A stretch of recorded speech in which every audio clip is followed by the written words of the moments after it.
Happy Black History Month from the How I Came Up team. In the month of February, we put together a series of interviews just for you. First up, Econuel Ingram, entrepreneur, national promoter for the Universal Circus, and just an all-around great guy. He's going to share his story on how he grew up here in Buffalo, New York, moved out to California, over to Chicago, back to Buffalo, and now he resides in Atlanta. Now let's get to it. This is how I came up.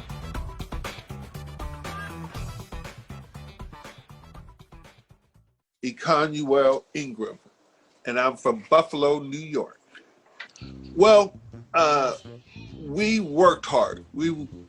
From the time that we were very young, doing newspapers,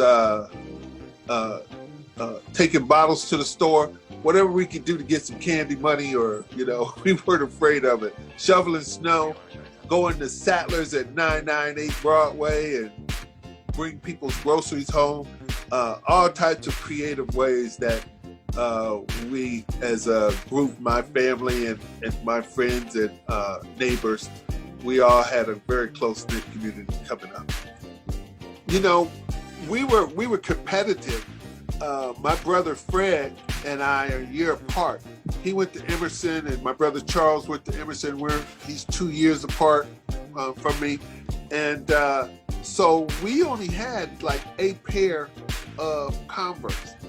And I think we wear the same size now because we were forced to wear that one pair, and until we were old enough to go make enough money and go buy our own shoes. But we were just that way. We shared each other's clothes. It was nothing to jump in each other's clothes and so we could be clean. That's why we didn't consider ourselves poor, because we had a collective wardrobe. And my mom worked for the Goodwill Industries. So she got us clothes into knowing what to wear. And that was a big part of it too. What you wear, I call it the uniform, and people say, oh, you're sharp, man. And, but that's what gets you in the door. And my mother taught us those skills at a very young age, that people look at your shoes. They might be run over, but at least they shine, and peacoats was a thing back in the 60s. And she got us real peacoats from the Goodwill. And all my friends in the neighborhood had a peacoat because of my mom at the Goodwill. And so, Goodwill clothes, people used to laugh, but hey, it's a great shopping. I give stuff away to the Goodwill to this day because of what it did for me growing up.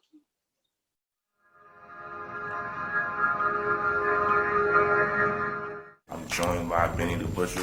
This is D from the Projects. Rick G. Dr. Kelly Lucci. Hey, what's up, Mr. D. Wilson? It's Michelle Visa. Henri Star Muhammad. TJ Iceberg. This is how I came up. This is how I came up. And this is how I came up. How you doing? My name is Sam Hill, host of How I Came Up. Do you have a success story that you would like to share with the world? If so, please go to ScoBlueTV.com and submit that story. And just maybe we'll allow you to share that story with the rest of the world.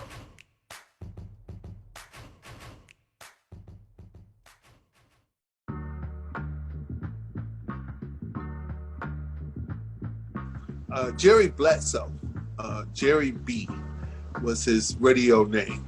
He ended up being the voice on Car Wash. If you ever see the movie Car Wash, he was that radio voice that Franklin Ajayi was always listening to. But he was at WUFO, first guy I knew with a sports car. He lived a couple doors down, and I would go to the store for him and get Carringtons and get back within a minute. And so the Delphonics was playing at the Reveillot Lounge, or the Pine Grill Lounge, I believe it was. And they had an extra day, they weren't doing anything. So Jerry knew I was the president of my senior class. And he said, hey, let's talk to your advisor and we'll see if we can get them to come and perform at your school. So I put Mr. Bennett and Jerry Bledsoe together, and we ended up having the Delphonics live at our high school. I went out and got some flyers. I didn't know what I was really doing, but I didn't know what it was called. But we made some, read them off on the mimeograph machine. Delphonics, East High School, 3:30 tomorrow. And that ended up being my first promotion. And it was a sold out. Kids were hanging off the rafters. Back then, I was determined to get in, but couldn't get the job. So if you didn't have experience, so how do you get in? It took going from every outlet in Buffalo, all of the radio stations, the TV stations. I was willing to do anything to get in. And Mr. Don Mullen at WUFO gave me an opportunity to sell radio. And I would go basically down Jefferson Street walking. I didn't have a car. I'd catch the bus and go to the main place mall, and every day just ask people for their business and to be on WUFO. Eventually, my close rate got better. I could do more deals just from getting told no so many times. And I went from Buffalo, and I had an opportunity to go to I went to Chicago first, and was working at Kentucky Fried Chicken. And in the evenings, I would go to my cousin's barbershop, where I met a gentleman named William Marshall, who was an insurance guy. And he said, I'll teach you how to sell. The richest people in the world is somebody sold them something. And I knew, that was going to be what I needed to do. I could learn how to sell professionally. And he taught me how to sell insurance. Going door to door in Chicago, selling insurance in the Cabrini Green projects. And if we didn't get the sale, Mr. Marshall would come in and close it for us. And so, and he made us read books, all the positive mental attitude books, Zig Ziglar, W. Clement Stone, all the authors of the day in positive mental attitude. Think and Grow Rich, you name it, we read it. And it was a part of our training. So I started to believe that this is something we could do. And I would go to the different ad agencies and check and see, if somebody would hire me, to no avail. But I did get an internship at a television rep firm. And doing that allowed me to learn a little more about television. But while in Chicago, my apartment got broken into around this time of year, October, because it's getting ready to get cold in Chicago, and they stole all my clothes. I didn't have any heavy clothes. So I called my aunt and uncle in California, and they said, sure, come on out. And I moved to Santa Barbara, California. And again, same thing. I knew what I wanted to do. Now I'm in the big time. I'm in California. This is the heart of advertising and marketing and television and movies. It's where it's at. It's where you want to be. And I was determined that that's when I'm going to have to do something to get out of Santa Barbara, which wasn't a bad life. I mean, I was an athlete back then, and working, my job was a janitor. It was a state job, state of California job. But I wanted to get into LA. And I had a girlfriend who was at Long Beach State at the time. And so I would go on the weekends to LA and interviews, and I didn't have to be back at work till 11 p.m. Monday evening. So on Mondays, every Monday, I would hit the street and go interview with BET, with Stevie Wonder station, KJLH, all the radio stations and television stations in Los Angeles. But I went back to Buffalo and got a job with WKBW TV. and it was the #1 ABC affiliate in the country. And now I got the skills and a job.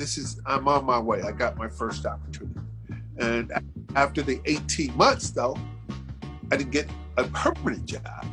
I was very disappointed that I didn't get a permanent job in television sales after that. But I was able to get a job in Atlanta. My mentor, Ray Coleman, took a job as general manager at WAOK in Atlanta. And that's how I got to Atlanta. And so Keith Pollard, who was a DJ from Buffalo at the time, and my very good friend, we went down together. He got a job on air and I got a job in sales. So that brought me to Atlanta. And Atlanta was from the first day very, very good for me. I was able to, in Atlanta, grow and do big marketing plans. I worked for, I put together promotions for different clubs, for record companies. It was exciting. Atlanta at the time, 1980, was Chocolate City on the rise. It was Maynard Jackson was the mayor. They had just went through the murdered and missing children, and I was in the mix. And with other young African Americans making their mark on Atlanta. And so Atlanta proved to be the place where I would stay, get married, raise my kids. I've been in Atlanta almost 35 years now, a little over 35 years in Atlanta. And so from AOK, I got a job with the biggest nightclub in Atlanta, Mr. V's Figure 8. And Mr. James Virgil was such a way before his time. The biggest club in Atlanta. Welcome to Mr. V's Figure 8, Atlanta's most innovative adult discotheque. When you walk in, you know you're someplace special because that's just how we treat you. Special. Widescreen TV, intimate seating, and earthquake sound. Light shows, neons and strobes, and plenty of dancing room. We think it's the most fantastic disco in the South. In fact, the only thing missing from Mr. V's is you. Mr. V's Figure 8 in the Westgate Shopping Center. So these commercials were heard all over the country. People wanted to come to Atlanta just to go to Mr. V's. They'd fly in just to make sure that they got a chance to go there. And so now we're working on big promotions. We landed a helicopter in the parking lot for a birthday party of the DJ. And that DJ was Casual Cal Dupree, was the DJ at Mr. V's. And he turned out to be the first ringmaster for the Universal Circus. And after a stint with Mr. V, I went on to work for another chain of restaurants called 2001 VIP. They had clubs all over the country, but Atlanta was the only African American club in the chain. And so there was one in Buffalo in the University Plaza, but the Atlanta was a glamorous club, 24,000 square feet, 5 bars, and I got to work with my good friend Dominic Wilkins, who was the star of the Atlanta Hawks. And after every game, we had Atlanta Hawks at the after party at my club, at the club I managed. And so Dominic would come and bring Michael Jordan, Magic, whoever was in town, whatever team they played. And so the girls would come after the ball players to hang out, and the guys would come after the girls. So I got 2,000, 2,500 people a night in the club. You know, I'm driving a brand new Mercedes. I got a wardrobe budget. I was living the life. This was balling before balling was balling. What's up, everybody? This is the ringmaster of the Universal Circus. When I say big top, you say circus, big top. Let's get it. The girls lay the beat down.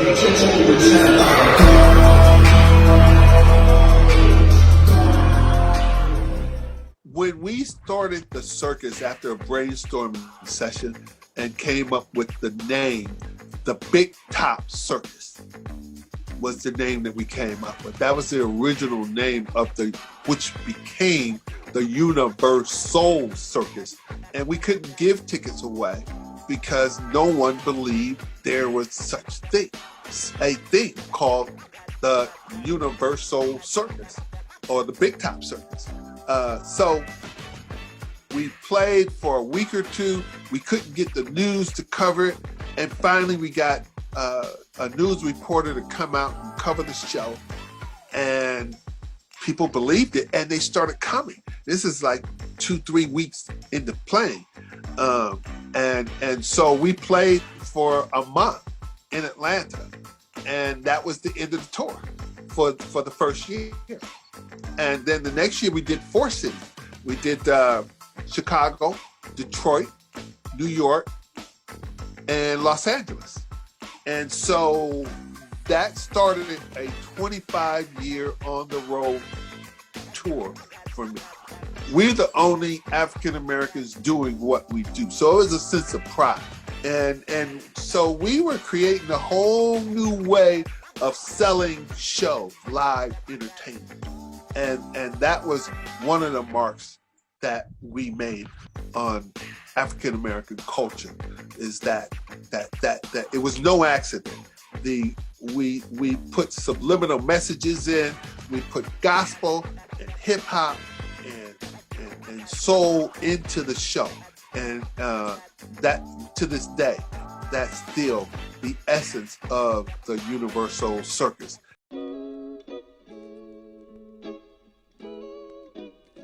Now I can hang out with my other big time friends and on their island. But I still work every day. I am an events coordinator for the city of Stockbridge, Georgia. And Stockbridge is just south of Atlanta. And so I do concerts.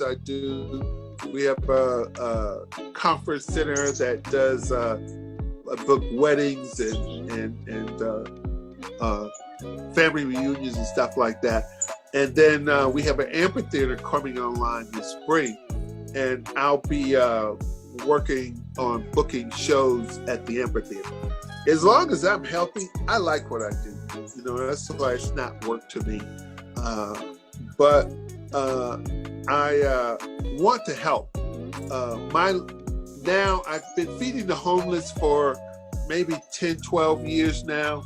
And during, of course, this pandemic, it's been hard to do that. But to give back. You know, there's a statement that someone said, it's from 0 to 25, I was learning. From 25 to 55, I've been earning. And from 55 on, I want to give it all away. I want to leave here empty because I've done it all and gave it all, gave as much. As Ali once said, service is the rent we pay for our space here on earth. And so, you know, I just want to serve and do things to help kids and to help our future, you know, and stay relevant, you know. That's the main things that I wanted at this point in my life.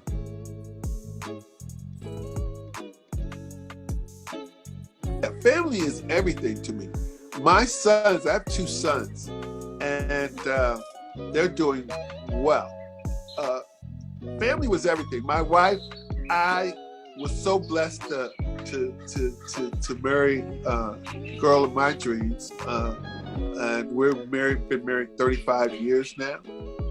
And she was in marketing as well, and so she was a great support. I couldn't have done that with someone who didn't have my back, that I could travel and do all the things that I was able to do and not have that person behind me that was supportive enough to make things happen for me.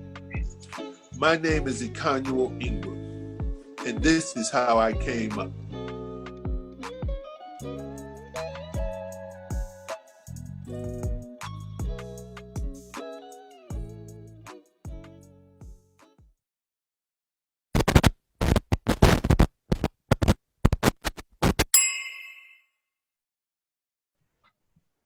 What is your name and where are you from?